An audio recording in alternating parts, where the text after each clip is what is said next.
Pessoal, nós vamos começar a falar agora de classe de problemas, mas antes de falar de classe de problemas, eu vou introduzir alguns conceitos, revisar alguns conceitos de fato, né, para vocês, que vão ajudar no entendimento das aulas para frente. São coisas assim que às vezes parecem bobas, mas que para entender as aulas adiante são importantes, coisas que vocês, em via de regra, já viram por aí. Primeiro, o que é uma função polinomial e uma função exponencial? Aqui não vou nem entrar num formalismo matemático muito grande, não. Vamos considerar o seguinte, ó. Você vai chamar de função polinomial se as variáveis na função nunca estão no expoente, não há variáveis no expoente. Por exemplo, a função n é polinomial, porque é n elevado a 1, n vezes m, e assim vai. Todas essas são polinomiais porque não tem variável no expoente. Aqui tome cuidado, porque eu posso cometer um erro. 4, usando a minha definição, que não é tão precisa. 4 elevado a log na base 2 de n parece ser exponencial, mas não é não. Por quê? Porque nós já vimos que isso aqui é equivalente a n ao quadrado. Isso é equivalente a n ao quadrado, então, na verdade, eu não tenho variável no expoente. Depois que você simplifica isso aqui, eu não tenho variável no expoente. Então, pense no, eu não tenho variável no expoente ao final. A outra alternativa para a função é ser exponencial. Quando que a gente chama de exponencial? Quando a variável está no expoente. 2 elevado a n é uma exponencial em n, n elevado a m é exponencial em m, m elevado a 1000, n, n elevado a n, esses todos são exemplos de funções exponenciais. Então, importante aí vocês prestar atenção nesse conceito para não gerar dúvidas no que vem a seguir. Agora, outra coisa que nós já vimos até nesse curso mesmo, que é um problema algorítmico, um problema computacional lá. Ele tem uma entrada especificada e diz o que tem que gerar de saída. Quando eu tenho uma entrada especificada e a necessidade de gerar uma saída a partir da entrada especificada, isso é um problema algorítmico que você resolve com algoritmos aqui dentro. Então, um problema algorítmico, um problema computacional, um problema algorítmico. Essa entrada precisa ser representada no computador. Quando você vai resolver o problema no computador, ela precisa ser representada. E eu posso ter a noção do que nós chamamos de tamanho da entrada. O tamanho da entrada é a quantidade de espaço usada para armazenar a entrada em um computador, para representar a entrada num computador. Não confunda o tamanho da entrada com o valor da entrada. Por exemplo, se eu tenho um problema que a entrada para ele é um número inteiro, k, então você fornece um número inteiro k, qual que é o tamanho da entrada? Não é o valor de k. K é 1000, a entrada não precisa ter tamanho 1000. O tamanho da entrada é quantos bits, quanto de espaço eu preciso para representar o k. E de fato, para representar uma variável inteira k, eu preciso de log na base 2 de k bits. Esse é o espaço que eu preciso para representar um número. Então, se um problema algorítmico especifica como entrada um número inteiro, eu posso dizer que o tamanho da entrada é log na base 2 do valor que vão me dar na entrada, do número inteiro que vão me dar na entrada. O tamanho da entrada é quantos bits, me diz quantos bits eu preciso para representar a entrada. Então, ó, dado um inteiro n, se um algoritmo tem custo 2 elevado a n, eu posso dizer que ele é exponencial ou polinomial. Vamos lá. Aqui já está na cara, né? 2 elevado a n já é uma função exponencial. A gente aprendeu, acabou de revisar agora, a variável está no expoente, isso aqui é exponencial. Mas uma pergunta, e se o algoritmo tem custo n? Se o algoritmo tem custo n, ele é linear em n, mas será que ele não é exponencial no tamanho da entrada? A resposta é sim. Ele é polinomial em n, é linear em n, porque ele é n elevado a 1 de custo. Agora, se eu pensar no tamanho da entrada, o tamanho da entrada é log na base 2 de n. E se o tamanho é log na base 2 de n, n é 2 elevado ao tamanho da entrada. Então, ele seria exponencial no tamanho da entrada. Aqui um novo exemplo. Eu tenho um grafo que tem vértices e arestas e tem um K inteiro passando por parâmetro. Se o algoritmo tem custo K independente de G, aí nesse meu exemplo, ele é exponencial ou polinomial? Ele é exponencial. Por quê? Porque ele é linear em K, mas o tamanho de K é log na base 2 de K. E se eu tenho um tamanho L é igual a 2, é log na base 2 de K, K é igual a 2 elevado a L. Então, se uma função é θ de K, ela é θ de 2 elevado a L, onde L é o tamanho da entrada. Então, se o tamanho da entrada é log do valor de K, e eu tenho uma função que custa K, essa função é exponencial no tamanho da entrada. Por outro lado, se eu tiver uma função que custa V ao cubo mais E, a quinta, ela é polinomial ou exponencial? Ela é polinomial. Por que ela é polinomial? Porque, expoentes constantes, e o V aqui, tamanho de V, eu estou falando do número de vértices. Né? Vejam que para representar 10 vértices, eu vou precisar de um espaço qualquer x. Se eu multiplicar por 10 o número de vértices, por exemplo, agora 100 vértices, eu preciso de 10 vezes esse espaço. Então, assim, se eu dobro o número de vértices, eu dobro o espaço que eu preciso. Então, a relação entre número de vértices e tamanho da entrada é 1 para 1, ali é linear. Então, se eu tenho uma função que é cúbica no número de vértices, ela é cúbica no tamanho da entrada. Então, é polinomial. Mesma coisa vale para o número de arestas. Né? Se eu aumento a quantidade, dobro a quantidade de arestas, eu dobro a quantidade de espaço necessário para representar as arestas. Então, a razão ali entre número de arestas e espaço para representar as arestas é que o espaço cresce na mesma taxa que o número de arestas. Quanto mais arestas, se eu dobro o número de arestas, triplico o número de arestas, triplico o espaço. Por essa razão é que se é polinomial no número de vértices ou no número de arestas, é polinomial e pronto.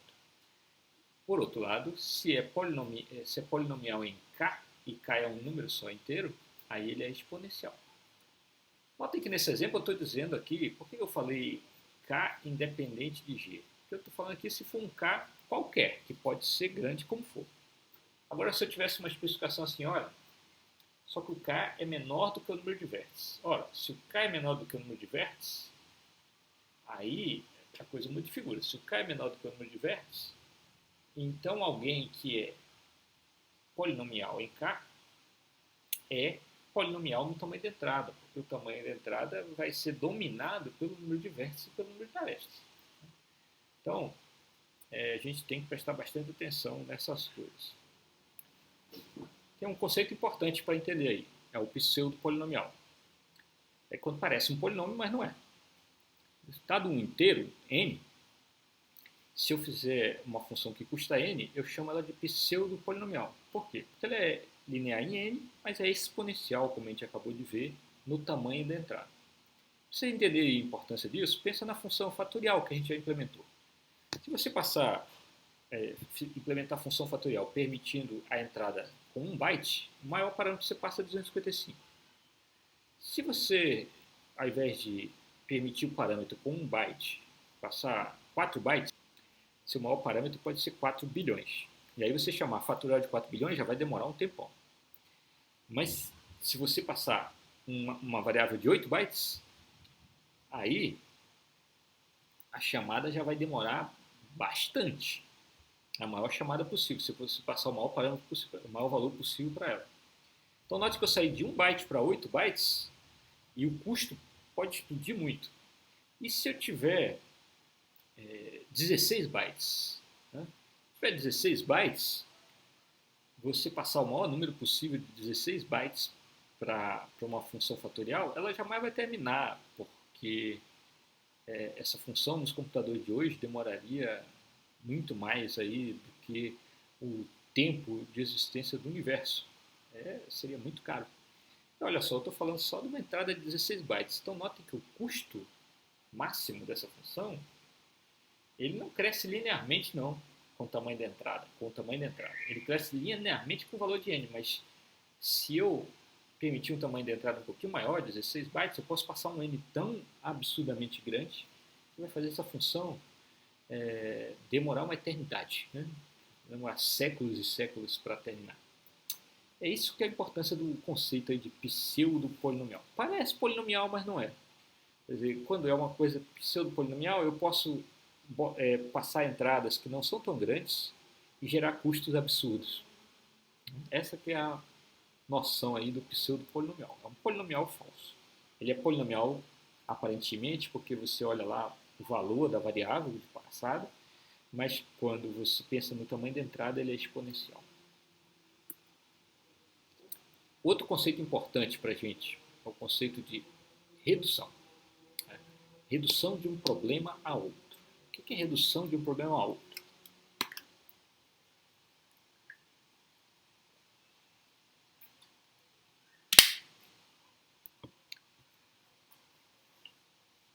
Imagine que eu tenho uma função pronta, já preparada para resolver o problema B.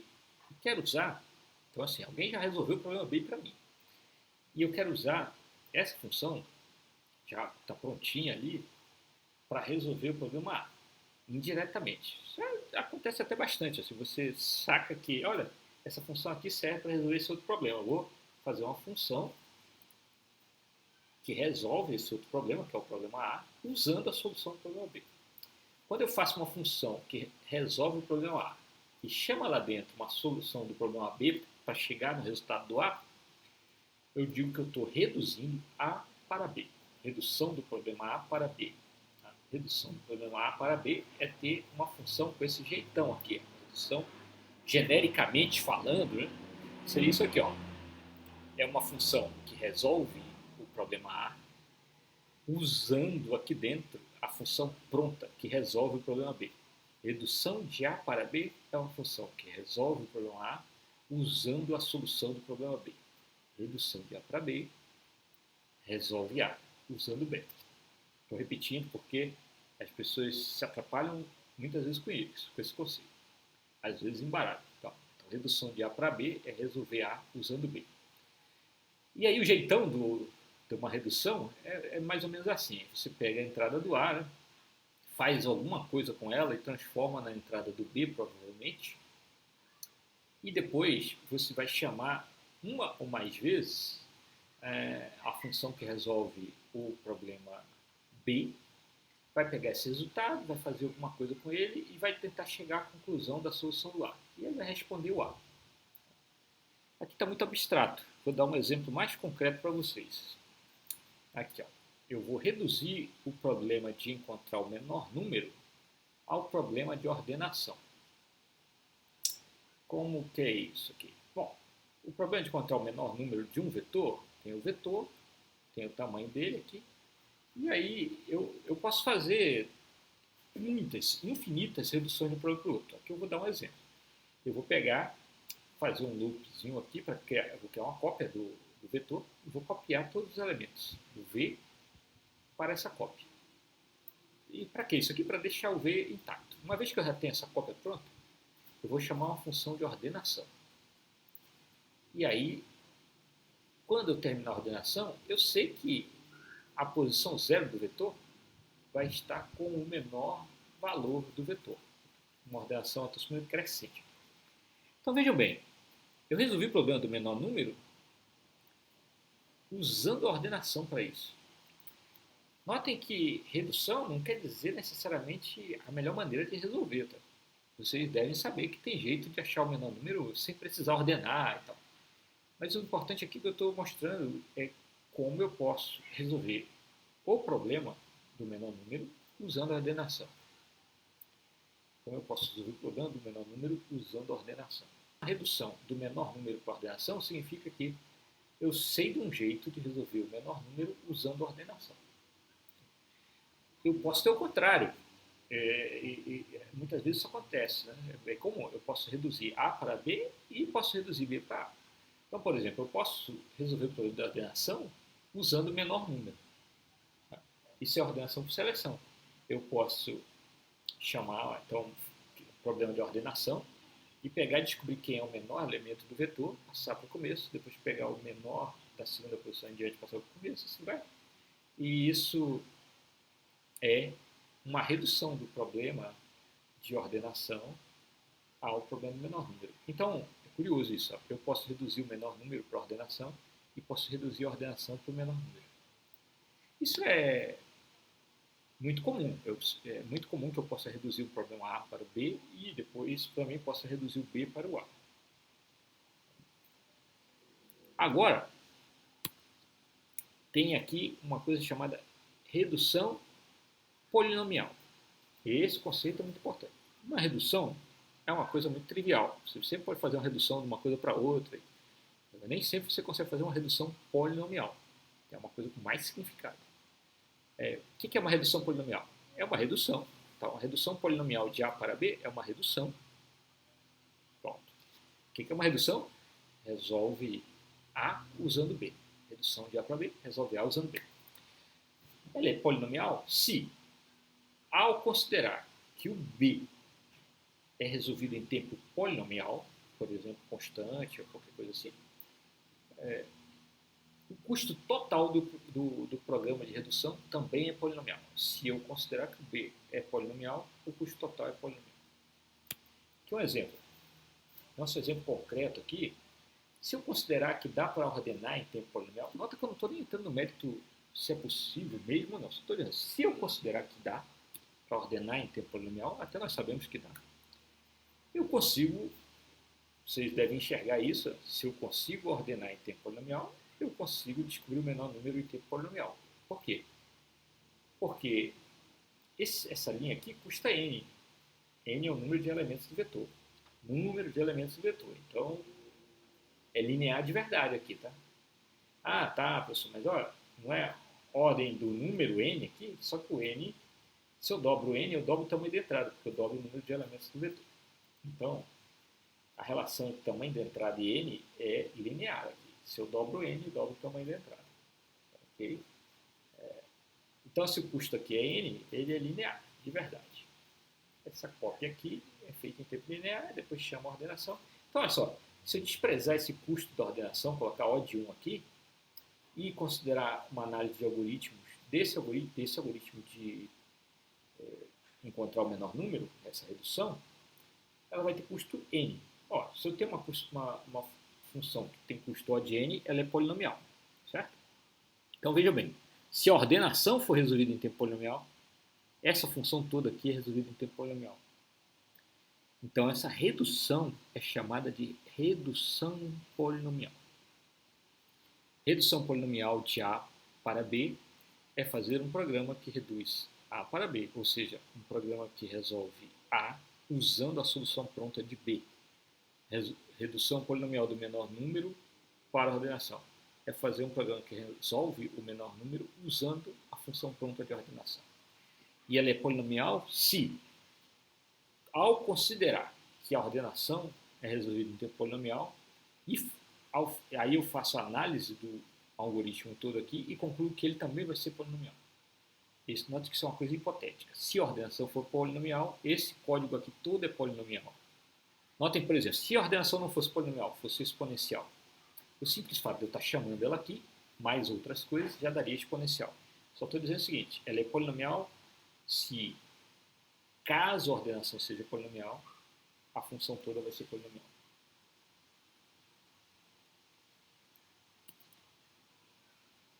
Mais um conceito, vamos falar de uma coisa chamada máquina de Turing, que você já viu no curso. Né? Você já viu no curso, tem aulas aqui, se vocês quiserem achar vídeos, eu dei uma catada aqui na internet, tem uns vídeos em português aqui sobre máquina de Turing, explicando, e tem em inglês. E vocês podem dar uma passada lá, ver qual que é o melhor e tudo, pode até comentar na disciplina, no Classroom que a gente está usando, qual que vocês gostaram mais. Mas assim, o que é uma máquina de Turing? Para a gente aqui, você lembra que máquina de Turing é a máquina que inspirou os computadores que a gente usa. O computador que a gente usa pode ser visto como uma máquina de Turing. E a máquina de Turing é um computador que executa comandos passo a passo e usa uma memória para ler e escrever dados. É um computador. uma máquina de estados que executa comandos passo a passo e tem uma memória onde ela lê e grava dados. É o nosso computador de hoje. Vocês podem ver os vídeos que eu recomendei no slide passado sobre máquina de Turing, mas a gente, de qualquer modo, vai dar uma passada rápida aqui sobre elas. Isso aqui é o jeitão da máquina de Turing. Ela tem uma fita, que é a memória. Isso aqui é como se fosse a nossa memória RAM. Tem uma fita que pode ser infinita, é uma máquina de memória infinita, se você quiser. Tem quanta memória você quiser. Ela tem símbolos que são representados nessa fita, nas unidades de informação. Cada unidade de informação representa um símbolo, pode ter um símbolo aqui dentro. Esses símbolos têm que pertencer a um dado alfabeto, que quando você especifica a máquina de Turing, você diz qual alfabeto que ela permite. Os alfabetos, em geral, permitem um símbolo que a gente chama de branco, que é a fita ser apagada, como se não tivesse símbolo nenhum, mas é um símbolo branco. E também existe um símbolo especial, que é um símbolo tipo fim de fita, que é um marcador aí de fim ou começo de fita, que você pode usar para saber se acabou a área de fita que você recebeu como entrada, por exemplo, num programa.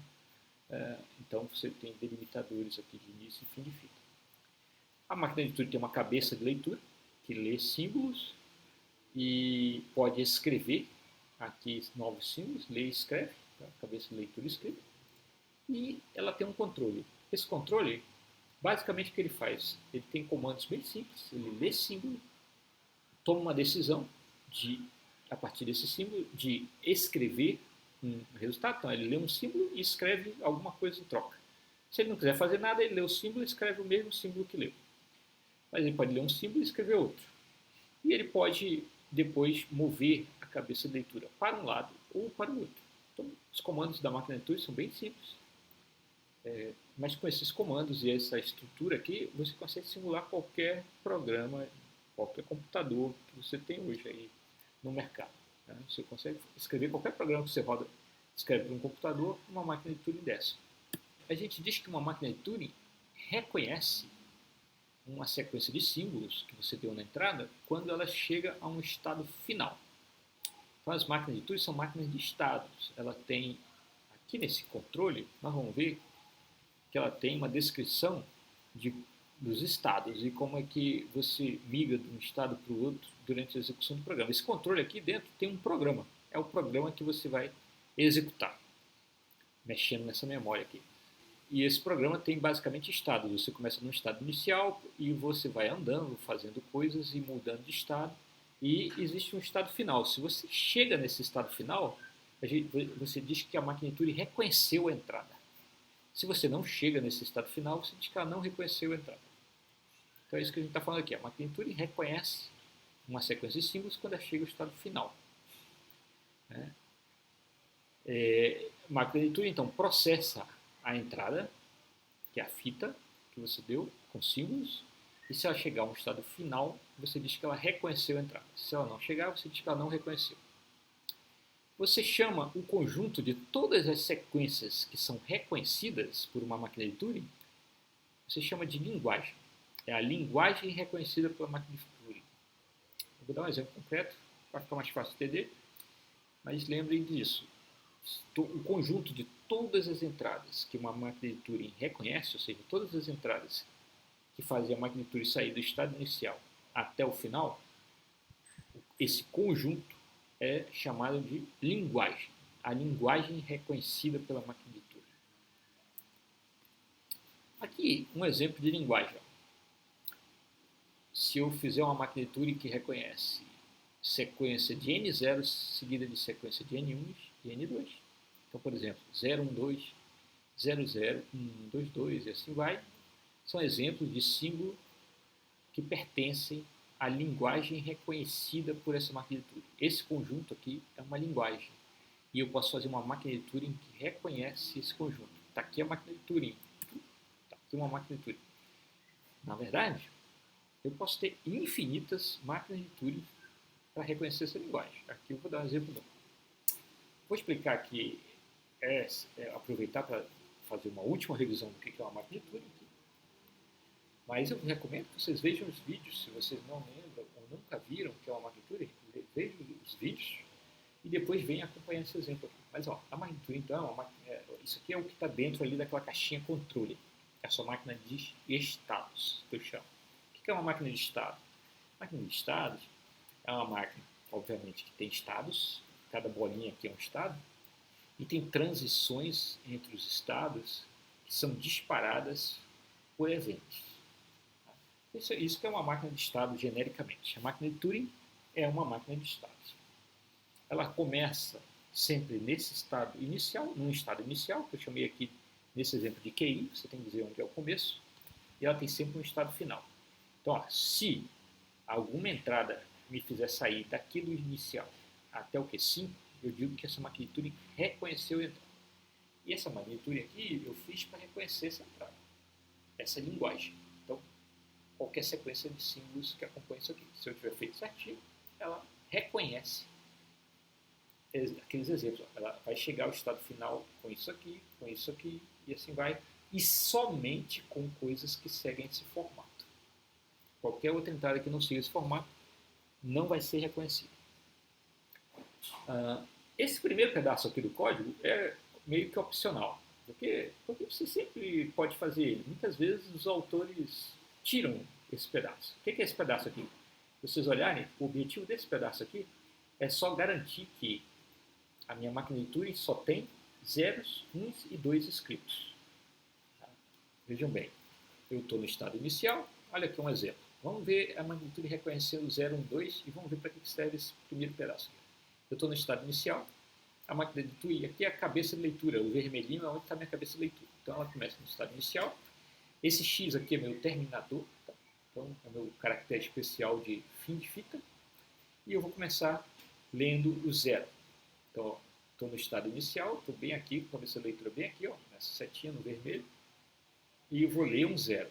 O que eu estou dizendo aqui nesse estado é que se eu ler 0, eu vou escrever 0, ou seja, vai ler 0, escrever 0 não vai mudar nada, e eu vou andar para o lado. Ó, li 0, escrevi 0, não muda nada, e eu andei para o lado. Agora a cabeça de leitura está no 1. Notem que essa setinha aqui está dizendo que eu continuo no estado inicial. Não vou mudar de estado. Então agora, li 1, escrevi 1, vou para o lado. E 2, escrevi 2, vou para o lado. Porque todos eles estão dizendo que leu 0, 1 ou 2, vou continuar no mesmo estado aqui, tá? Esse setinho aqui é para dizer que estou aqui ainda. Só que agora eu li o X. Opa, leu X, escreve X e volta. Só que, olha, vai para o Q6. Então agora eu vou estar no Q6. Notem que aqui vai mudar de QI para Q6. Ó. E a minha fita está no 2. E agora eu vou fazer a volta. 0, 1 ou 2, eu continuo aqui. 0, 1 ou 2, eu continuo aqui. Até encontrar o fim da fita. Eu pulei esse pedaço. E agora eu vou terminar. Então, daqui eu vou andar com o 1 vermelhinho, depois o 0 vermelhinho, depois o X vermelhinho. E aí quando chegar no X vermelhinho, eu vou mover para o lado ó, com R. Então eu vou terminar assim, ó, Q0. E a fita vai estar desse jeito. Eu apaguei o X aqui desse outro pedaço. Foi preguiça, eu deveria ter deixado. Mas lembre que tem um X aqui do lado. Que a gente vai, por enquanto, ignorar. Então, eu agora estou na cabeça leitura no 0.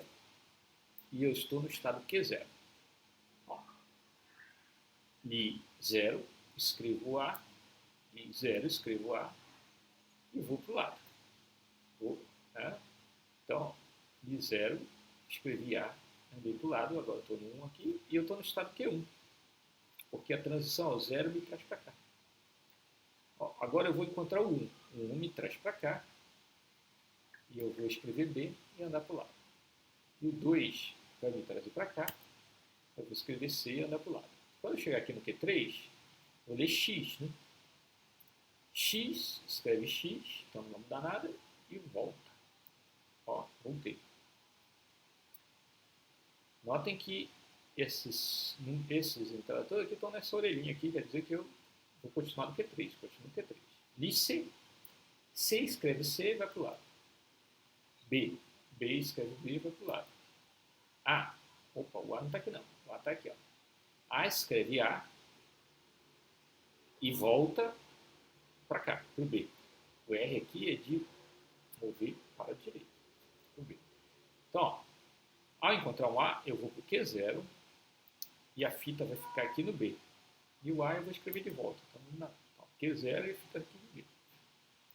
E agora, no Q0, se eu encontrar um B, eu escrevo B e vou para o lado. Escrevi B de volta e vou para o lado. Agora eu estou no Q4. Q4, achei um C. Escreve C e vai para o lado. E continua no Q4. Aqui, ó. Essa orelhinha aqui continua no Q4. E finalmente, agora, Q4, achei um X. Escrevo X e vou voltar. Vou voltar aqui porque eu não passo do meu final de fita. Mas o importante é que, ao vir para cá, não me interessa se eu vou voltar ou não, porque eu cheguei no Q5. E nesse momento eu digo que a computação para porque eu encontrei o estado final. Isso quer dizer que essa minha máquina de Turing reconheceu o 0, 1, 2. Vocês podem experimentar 0, 0, 1, 1, 2, 2, vão ver que ela vai reconhecer. Esse é então o exemplo de máquina de Turing. Vocês já tiveram aula de máquina de Turing, isso aqui é para refrescar a memória. Eventualmente, se alguém entrou no mestrado e nunca teve aula de Turing, sobre máquina de Turing, espero que isso tenha ajudado e que os vídeos também que eu passei de link ajudem vocês a entender. Mas vocês não precisam se aprofundar tanto. O que a gente está falando aqui é o suficiente. E agora, nós vamos falar de mais uma coisa, mais um conceito importante, e aí sim eu vou entrar em classe de problemas. De fato, quando eu apresento esse conceito, que é o problema de decisão, já de cara eu estou falando de uma classe de problemas. Tem uma classe de problemas computacionais que são os problemas de decisão. O que são os problemas de decisão? São os problemas onde a resposta é sim ou não. Ou ainda, por exemplo, reconhecer ou não reconhecer, sim ou não. Quando você modela um problema de decisão numa máquina de Turing, a resposta sim significa chegar no estado final, reconhecer a entrada. E resposta não significa não chegar no estado final. Essa é a modelagem que a gente faz para problemas de decisão numa máquina de Turing. Quando você está falando de um problema de decisão, a linguagem é um conjunto das entradas para as quais a máquina de Turing responde sim. Isso que é uma linguagem para a gente. Nós vamos falar agora de classes importantes de problemas computacionais. E eu falei bastante de linguagem e máquina de Turing por duas razões. Primeiro, porque nós vamos comentar aí um teorema importante da computação, que é o teorema de Cook, e que ele usou máquina de Turing na formulação do teorema. Então, é importante você saber o que é para entender o teorema de Cook. Além disso, as linguagens são muito usadas para fazer redução de um problema a outro. Você pega o problema, especificando a linguagem que você tem que reconhecer, ou seja, todas as entradas que você tem que reconhecer, pega um problema de decisão, pega a linguagem dele, todas as entradas que você tem que reconhecer como uma de Turing, e você mostra como transformar uma linguagem na outra para fazer uma redução. Essa abordagem de estudar as classes de problemas só com a parte de linguagem é muito interessante, mas eu não adoto exatamente essa estratégia para ensinar e explicar o que vem a seguir. Eu uso fazer redução polinomial, que nem eu mostrei para vocês agora, de escrever um programa mesmo, procedural, um algoritmo em alto nível, que mostra como transformar um problema no outro, que é a minha redução. Então, eu estou falando bastante de linguagem, só para que vocês saibam que existe isso e existe a possibilidade de você descrever várias coisas que eu vou descrever a partir de agora com linguagens. E também vale ressaltar que em outra disciplina que é obrigatória do curso, e tanto do mestrado quanto da graduação, você estuda essas coisas de linguagem, máquina de Turing. Essa disciplina tem vários nomes. Ela pode se chamar de FTC, Fundamentos Teóricos da Computação, AFC, Aspectos Formais da Computação, e assim vai, mas são disciplinas aí com vários nomes que estudam essa parte de formalismo, de máquina de Turing e linguagens. Tem LFA, linguagens formais, e autômato, linguagens formais tem a ver aí com as linguagens, por exemplo, que você reconhece como a máquina de Turing. Então, esse é um mundo da computação que faz a ponte aí de PA com essas disciplinas de linguagem formais autômatos, de FTC. A máquina de Turing está aí no meio do caminho. Essa parte, esse próximo assunto aí, é a ponte entre as duas disciplinas. Para fechar, agora sim, agora prometo que vou parar, é o último conceito importante. Existe um outro conceito importante de entender, que é a máquina de Turing não determinística. Eu falei que uma máquina de Turing é que nem um computador. Tá? Tem uma memória, tem um programa que roda lá na CPU, que é o controle, e ele executa uma tarefa que é transformar o problema, pegar uma entrada, que é de um problema, e transformar na saída. Gerar a saída a partir da entrada. É isso que você faz num computador qualquer. Né? A máquina de Turing, que a gente viu até agora, é chamada de máquina de Turing determinística, quando ela tem só um estado ativo a cada instante. Se você olhar lá o meu rastreamento, só tinha um estado ativo a cada instante. Existe um outro tipo de máquina de Turing que ela pode ter infinitos estados ativos. A ocorrência de um símbolo nela pode levar a vários outros estados, a ativar vários outros estados simultaneamente. Né? Na determinística, apareceu um zero, eu vou de um estado para o outro e pronto. Não posso ir para 2 estados, 3, só posso ir para 1 a partir de um símbolo. Só tem um estado ativo a cada instante. Na não determinística, pode acontecer um zero e eu vou para o Q2, para o Q4, para o Q8, para quantos estados eu quiser. A não determinística tem paralelismo infinito. Essa é a grande propriedade que interessa para a gente da máquina não determinística. É uma máquina paralela infinita. Você pode imaginar que é uma máquina que se ramifica em muitas cópias e cada qual leva a possíveis diferentes transições. Comparando determinísticas com não determinísticas, a determinística possui um único caminho de computação. Você vai estar no estado X, vai para o Y, para o Z, para o W. A cada instante você só pode sair de um estado para outro.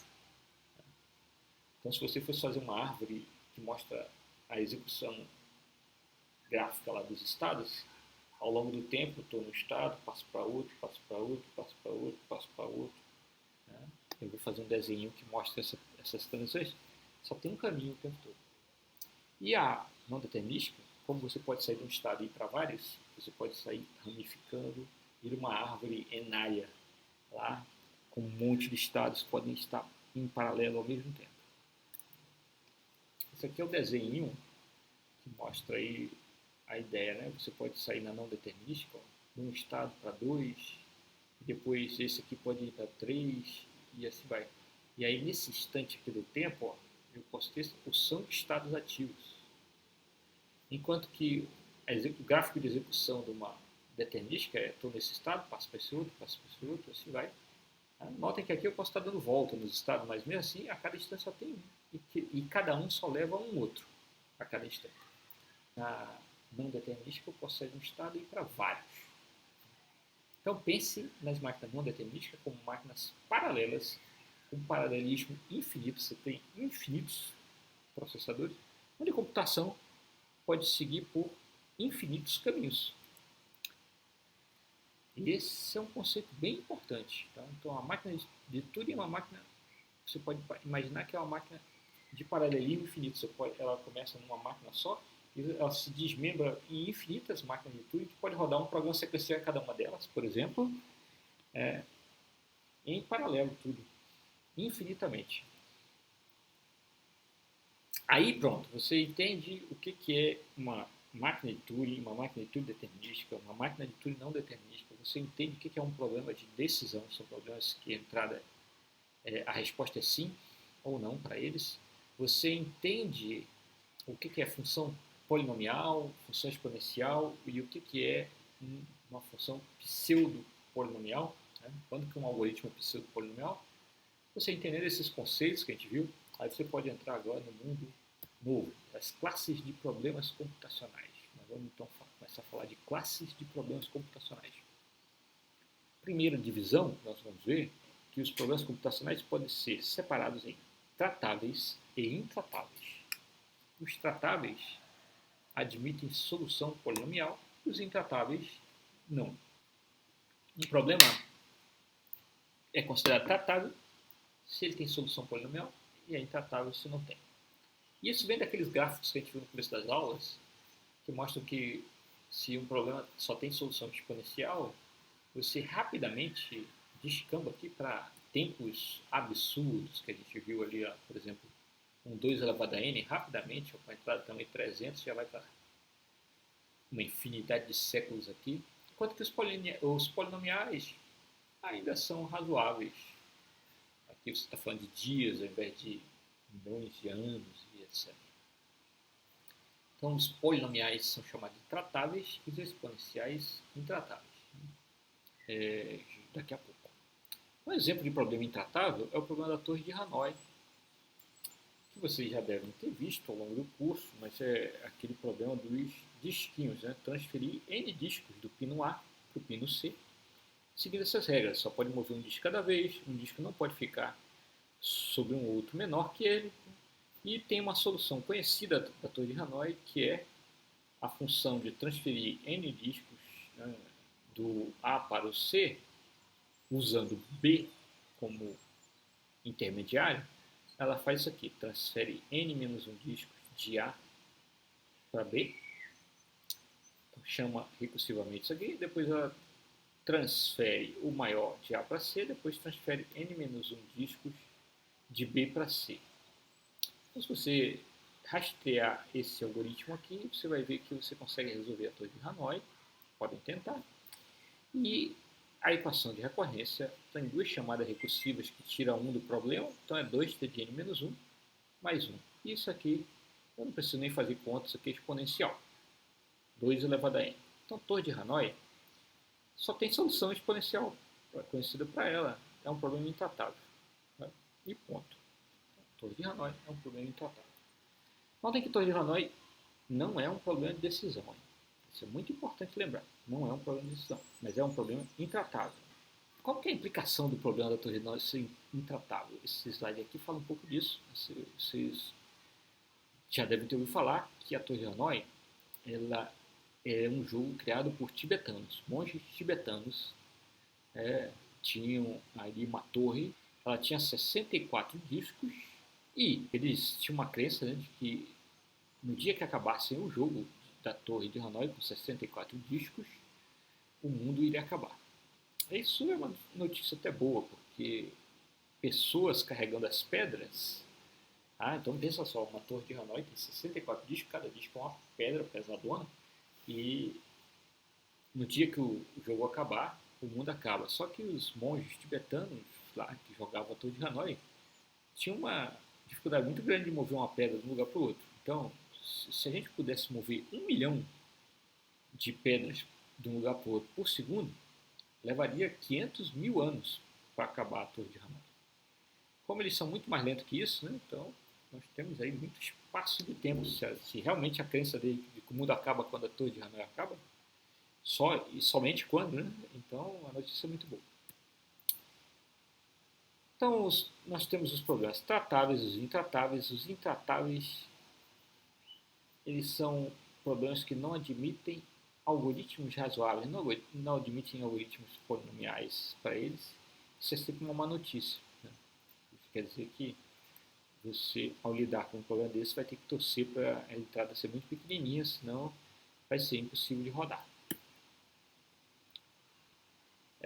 Quando você tem a notícia de que um problema só tem solução exponencial para ele, isso é uma notícia importante porque, mesmo que você melhore muitos computadores, um algoritmo que é exponencial, se você aumenta um pouquinho o tamanho de entrada, você compensa toda a melhoria do tempo de execução. Você só vai conseguir resolver aí o problema de escala para esses problemas intratáveis se você tiver alguém um dia inventando uma máquina paralela infinita, é uma máquina não determinística, e ainda assim, se você tiver algoritmo paralelo para resolver o problema, se o problema for paralelizado. Então, ser intratável significa que nas máquinas reais, a gente ainda não tem máquina não determinística até a data aqui desse vídeo, nas máquinas reais, a gente só consegue resolver em tempo exponencial e isso significa que demora muito para resolver. Agora vamos falar de uma relação que tem entre os problemas de decisão e de otimização. Cada problema de otimização existe um de decisão e vice-versa, é equivalente, que são muito amarrados uns aos outros. Então, se eu tenho um problema de otimização, eu posso formular o de decisão e resolvê-lo e vice-versa. Por exemplo, né? Vou mostrar aqui, tem um caixeiro viajante. O caixeiro viajante necessita visitar N cidades e existe uma rota. A pergunta é se existe uma rota de custo máximo C. Isso é o problema de decisão. É o problema de caixeiro viajante. Existe um viajante que necessita visitar N cidades e existe a pergunta, né, do problema de decisão é se existe uma rota de custo máximo C. O problema de otimização é qual a menor rota. Note que se eu sei se existe uma rota, se eu sei responder ao problema, existe uma rota de custo máximo C, eu consigo facilmente mapear isso para um problema, para resolver o problema de otimização. Por outro lado, se eu sei resolver o problema de otimização e eu consigo resolver o problema de otimização, descobrir qual é a melhor rota possível e respondo facilmente também a pergunta de se existe ou não uma rota de custo máximo C. Então, o problema do caixeiro viajante é um problema famoso, onde tem uma pergunta a ser respondida, se for de decisão, e tem uma versão de otimização, que é tentar encontrar a melhor resposta. O problema de otimização, em geral, tem um primo de decisão, do mesmo jeito que tem o caixeiro viajante. Caixeiro viajante de decisão, caixeiro viajante de otimização. Do mesmo jeito tem outros aqui, ó, quer ver?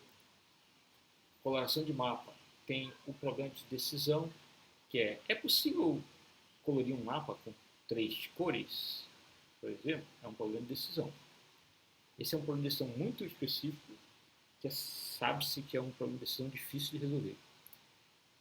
Tem um problema de otimização da coloração de mapas, que é qual o mínimo de cores que eu posso usar para colorir esse mapa. Lembrando que a coloração de mapas, você não pode pegar, por exemplo, esse estado e pintar da mesma cor que esse vermelho aqui. Porque se os dois ficarem vermelhos, você vai ter fronteiras com a mesma cor. O objetivo da coloração de mapas é nunca deixar fronteiras com a mesma cor.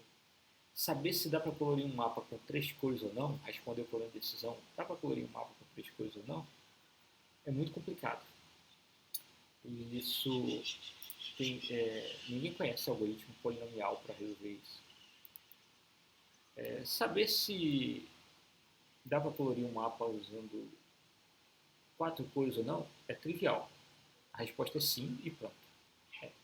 O de 1, porque sempre dá. O problema de otimização é saber qual o mínimo de cores. A solução que se conhece até hoje é exponencial, até porque descobrir se dá com 3 cores ou não é exponencial. Com 4 cores ou mais, dá sempre. E com 3, você precisa fazer testes e os algoritmos que existem até hoje são exponenciais. Outro problema computacional aqui conhecido é o problema de decisão, é o satisfabilidade. Determinar se uma dada forma é satisfativa ou não. Você já conhece o problema da satisfabilidade, já estudaram essa coisa de avaliar expressões lógicas para saber se ela é satisfativa ou não. Quando você monta lá a tabela da verdade, é um algoritmo para achar a resposta de se uma fórmula é satisfativa ou não. Você monta a tabela da verdade e vê se alguma das combinações de entrada é verdadeiro na tabela da verdade, você responde sim. Se nenhum é verdadeiro, aí você responde não. Acontece que a tabela da verdade, quando você calcula lá, você, prestando atenção, vai ver que tem custo 2 elevado a n, onde n é o número de variáveis da entrada. Então, se você tem, por exemplo, 256 variáveis, tenta pegar uma fórmula com 256 variáveis e montar a tabela da verdade. Resolve lá, monta a tabela da verdade todinha e quando você terminar, você me mostra. Você não vai terminar nunca, porque a tabela da verdade tem um custo exponencial em n. Então, se você tiver 100, 200 coisas na tabela da verdade, 100, 200 variáveis, vai ser impossível você terminar uma tabela da verdade. Por isso que, se vocês prestarem atenção nos exercícios da tabela da verdade que vocês fizeram, foram sempre pequenininhos, 3, 4 variáveis, talvez no máximo 7, 8. Passou disso, começa a ficar complicado.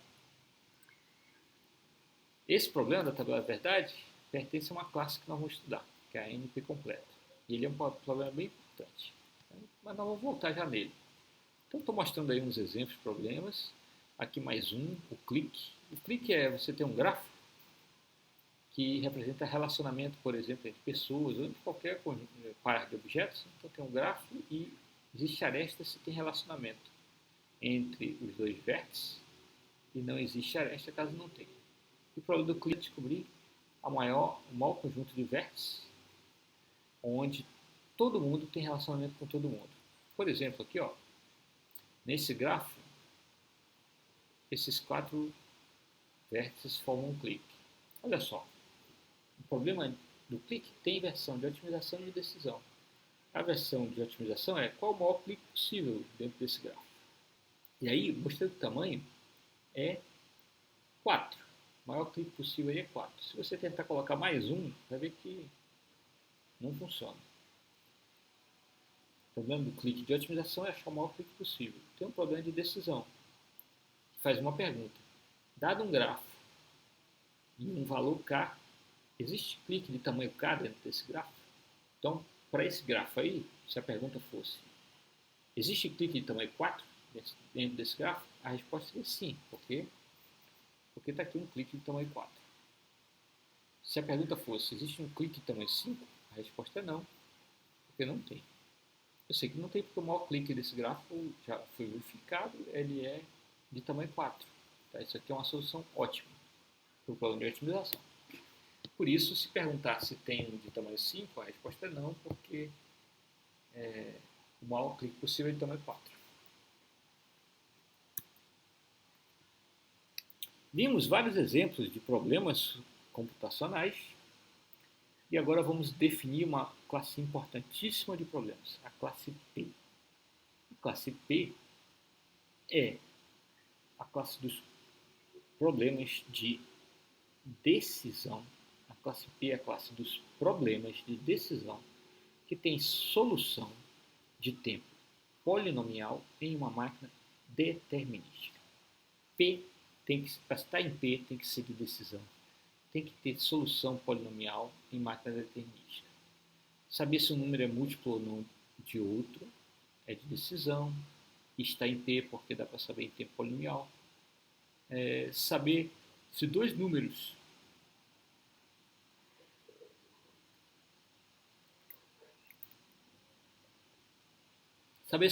são primos relativos, está em P, porque tem solução em tempo polinomial e é problema de decisão. Mediana, descobrir a mediana, se ela é menor ou igual que um valor M, está em P. Agora, por exemplo, qual é o menor número de um vetor? Eu resolvo em tempo polinomial isso aí. Só que eu não fiz uma pergunta para você responder sim ou não. Você vai responder um número.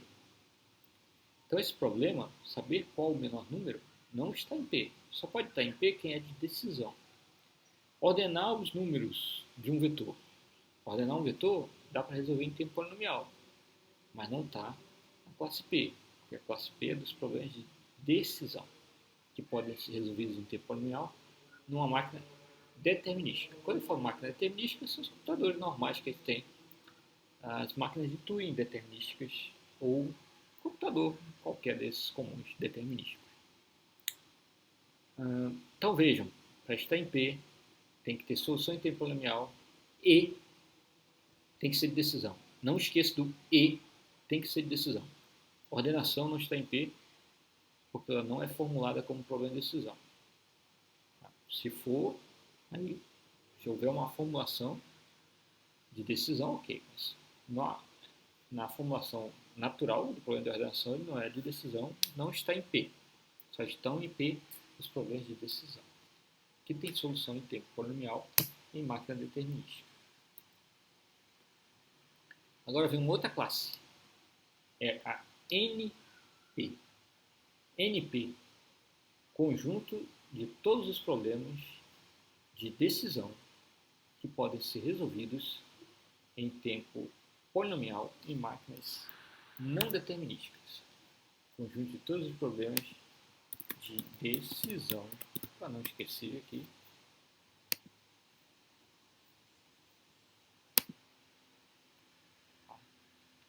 Notem que essa definição coloca P está contido em NP. A gente sabe que se eu posso resolver um problema numa máquina determinística e ter polinomial, eu posso resolver na não determinística. Não determinística é como se fosse a determinística com paralelismo infinito. Mas se eu posso resolver numa sem paralelismo, em tempo polinomial, eu posso resolver na paralela em tempo polinomial. É só não usar o paralelismo. Então, P está contido em NP, porque todo problema que tem solução em tempo polinomial em máquina determinística também tem solução em tempo polinomial em máquina não determinística. Então, a gente viu definição de duas classes de problemas computacionais. A classe P, dos que tem solução polinomial em máquina determinística, e a classe NP, dos que tem solução em tempo polinomial em máquina não determinística. E aí, da definição, a gente já infere que P está contido em NP. O oposto, que faria os dois serem iguais, é questionável, mas pelo menos essa primeira parte está garantida. P está contido em NP. Como mostrar que alguém está em NP? Bom, como P está contido em NP, se você mostrar que está em P, você mostrou que está em NP. Se eu mostro que alguém está em P, eu mostrei que está em NP, pela definição de NP. NP já é um conjunto mais amplo. Mas, bom, se eu não consigo mostrar que está em P, como é que eu mostro que está em NP? Aí eu tenho que mostrar que existe um algoritmo para resolver em tempo polinomial em máquina não determinística. Então eu vou mostrar para vocês uma receita de bolo aí para chegar num algoritmo desses.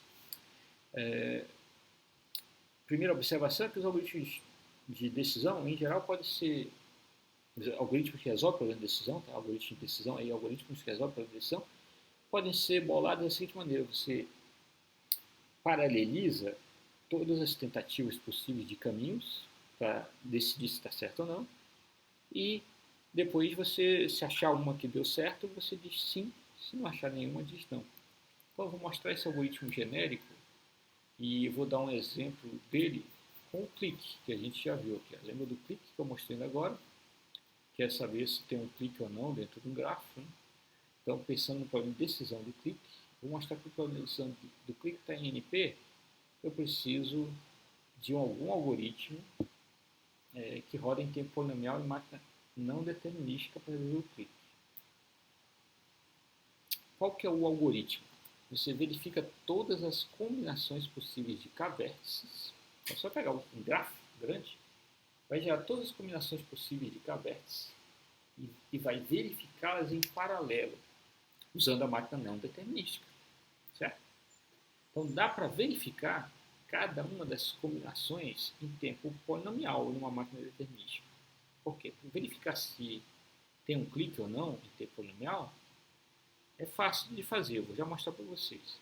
Então veja bem, se eu consigo verificar se dá para fazer, se tem um clique ou não numa combinação dessa de vértices em tempo polinomial, eu consigo gerar paralelamente todas as combinações de k-vértices, avaliar com esse algoritmo que verifica se a solução está correta ou não, e depois concluir de uma vez se tem um clique ou não dentro do grafo.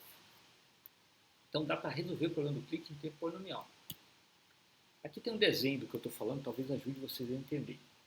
A ideia é a seguinte, ó, tenho que resolver o problema do clique. E esse algoritmo aqui é genérico, tá, para qualquer problema de decisão. Tenho que resolver um problema de decisão, eu vou gerar todas as combinações possíveis de valores da entrada que eu preciso testar e vou usar um testador que roda sequencial aqui em cada uma dessas maquininhas. Se todos os testadores derem não, a resposta é não. Se um deles der sim, como nesse exemplo, a resposta é sim. Se vários derem sim, a resposta é sim. Se todos derem não, aí a resposta é não. Então, isso aqui é um algoritmo genérico para resolver problemas em máquina não determinística. Você gera todas as combinações em paralelo, avalia cada uma delas em paralelo e responde sim ou não no final. Para o clique aqui, ó, vou dar um exemplo bem concreto aqui para clique. Eu tenho esse grafo e eu quero saber se tem clique então em 4 nele.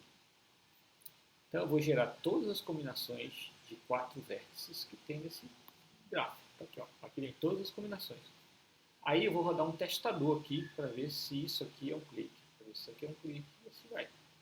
Notem que quando eu for testar essa combinação, B, C, D, E, vai dar sim. Então eu vou responder sim para esse problema. Esse é o algoritmo paralelo, que roda numa máquina não determinística. E ele roda em tempo polinomial se esse verificador aqui roda em tempo polinomial. O que o verificador tem que fazer? Ó, isso aqui forma um clique, eu vou ver. A e B estão ligados? A e B não estão ligados, então não formam.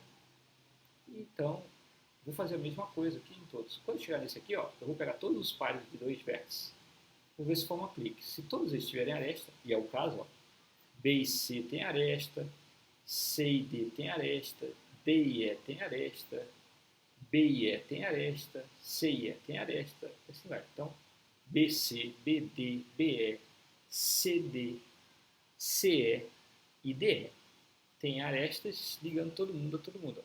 DE, DB, DC e assim vai. Então, esse BCDE forma um clique.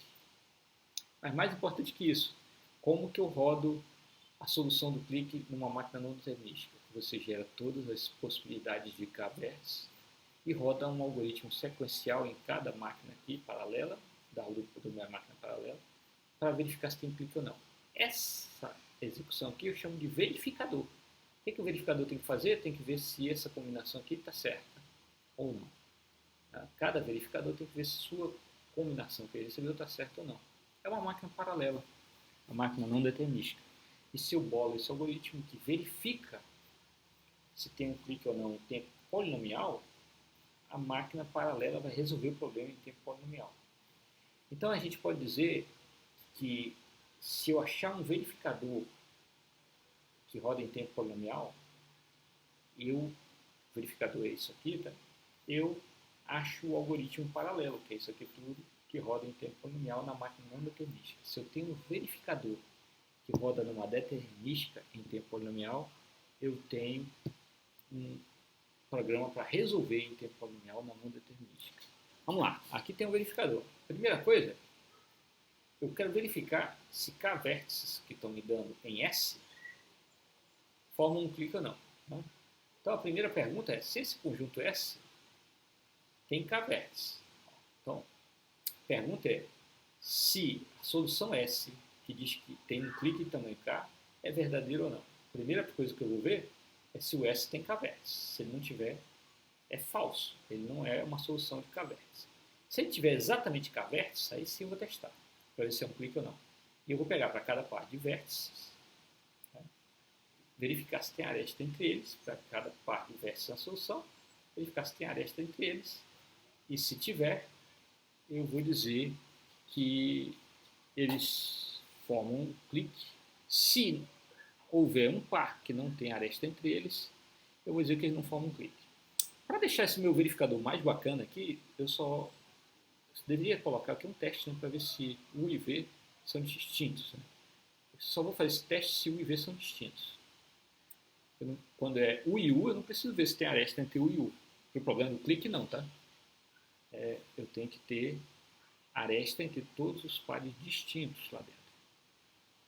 Então, ó, esse código aqui, ele verifica se uma solução que me der para o clique está verdadeira ou não em tempo polinomial. O custo dele é quadrático, por isso que ele é polinomial. Quadrático em V. Agora, olha só. Se eu tenho esse cara que verifica, eu posso rodar ele aqui para ver se a BCD forma um clique nesse grafo. Então, anota aqui para o verificador, eu passo o grafo, o K, que é 4, e a solução. Aí eu vejo, se a solução tem tamanho 4, tem. E ela forma um clique? Não. Então, responde não. Aqui é a mesma coisa, não, não, não. E aqui, quando eu rodar esse algoritmo, se eu rodar esse algoritmo nesse conjunto BCDE, eu vou pegar todos os pares distintos de vértices, vou ver que tem aresta, então ele não vai retornar falso, vai retornar verdadeiro, e ele vai dar verdinho aqui, dizendo, ok, isso aqui é um clique de tamanho 4. E, então, rodando esse verificador, eu consigo, uma máquina paralela não determinística, resolver o problema do clique em tempo polinomial. Se eu tenho um verificador desse, que roda em tempo polinomial numa máquina determinística, eu tenho um programa que resolve em tempo polinomial na não determinística. Se eu verifico em tempo polinomial na determinística, é equivalente a resolver em tempo polinomial na não determinística. Importante lembrar disso. Outra forma de escrever o algoritmo que a gente viu é falar mesmo, tá? Eu não preciso escrever código em C ou pseudocódigo, em qualquer... Você escolhe o jeito de escrever o algoritmo. O algoritmo é uma sequência de passos que mostram lá que dá para resolver o problema. E, então, o algoritmo verificador pode ser descrito assim, ó, dado uma solução S para o problema de saber se há ou não um clique tão em K, em um grafo GVE, se S tem K vértices, para cada par de vértices UV, sendo U diferente de V, uma coisa que faltou eu especificar, em S, verifique se UV pertence a E, ou seja, se tem aresta ligando UV. Se tiver para todos, você diz que tem um clique, se não, você diz que não tem.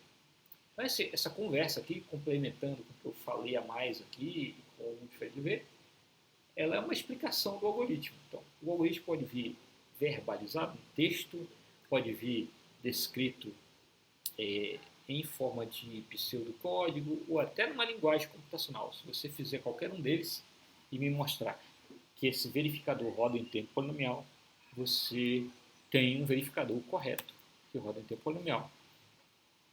E você vai resolver o problema na máquina não determinística em tempo polinomial. E aí vem uma coisa importante, ó. Verificar polinomialmente numa determinística é equivalente a resolver polinomialmente na não determinística. Por isso, eu posso descrever agora a classe NP de uma forma alternativa. É o conjunto de todos os problemas de decisão cuja solução pode ser verificada em tempo polinomial em máquinas determinísticas. Aqui em máquina determinística. Vou até escrever aqui, ó. Em máquinas determinísticas. Se eu posso verificar a solução em tempo polinomial em máquinas determinísticas, então eu posso resolver em tempo polinomial em máquinas não determinísticas. E se eu posso resolver em tempo polinomial em máquina não determinística, está em NP. Logo, eu posso definir NP como conjunto dos problemas que podem ser verificados em tempo polinomial em máquinas determinísticas. Se eu posso verificar problemas de decisão, tá? Conjunto dos problemas de decisão que podem ser verificados em tempo polinomial em máquinas determinísticas. Se eu posso verificar em tempo polinomial em máquina determinística, eu posso resolver em tempo polinomial da não determinística. São coisas equivalentes. Assim, toda vez que você quiser mostrar que alguém está em NP, você vai mostrar que dá para verificar se uma solução que te deram está certa ou não. Basta isso. E você tem que mostrar que essa solução de verificação roda em tempo polinomial. Se eu tiver o algoritmo que roda em tempo polinomial para verificar se a solução está certa ou não, o problema está em NP. Se o problema for de decisão, tá? Se o problema é de decisão e eu tenho o algoritmo que roda em tempo polinomial para verificar se a solução está certa ou não, não é determinística, então esse problema de decisão está em NP, porque quem tem verificador em tempo polinomial da determinística tem a solução em tempo polinomial na não determinística.